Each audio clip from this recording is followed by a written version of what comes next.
আপনি তার এই দীর্ঘ রাজনৈতিক জীবন, তার দলের পরিচালনা, রাষ্ট্র পরিচালনা, কূটনৈতিক যে অঙ্গনে তার যে পদক্ষেপগুলি, সার্বিক বিষয়টি আপনি কিভাবে আসলে তাকে মূল্যায়ন করতে চান?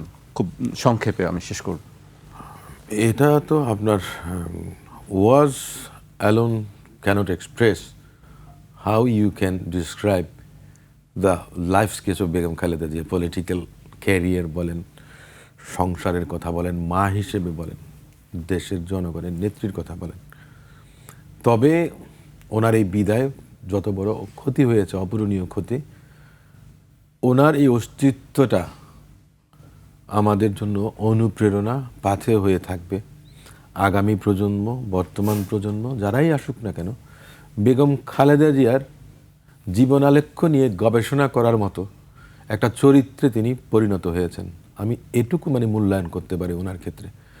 ওনার মতো এ ধরনের, এই যে বলেছিলাম না যে 1980-র দশকের স্বৈরশাসক সামরিক শাসনের বিরুদ্ধে গণতান্ত্রিক আন্দোলনে যে তিনি এগিয়ে এসেছিলেন, কঠিনতম একটা সময়ে তিনি তার রাজনীতিটা শুরু করেছেন। তারপরে তিনি দেখেছেন ফেসিস্টের 15 বছর, কারাগারে গিয়েছেন, বিনা বিচারে যার জেল হয়েছে, জরিমানা হয়েছে। এত কিছুর পরে হেলাল যে কথাটা বলেছেন যে তারা আজকে কোথায় আর বেগম খালেদা জিয়া কোথায়।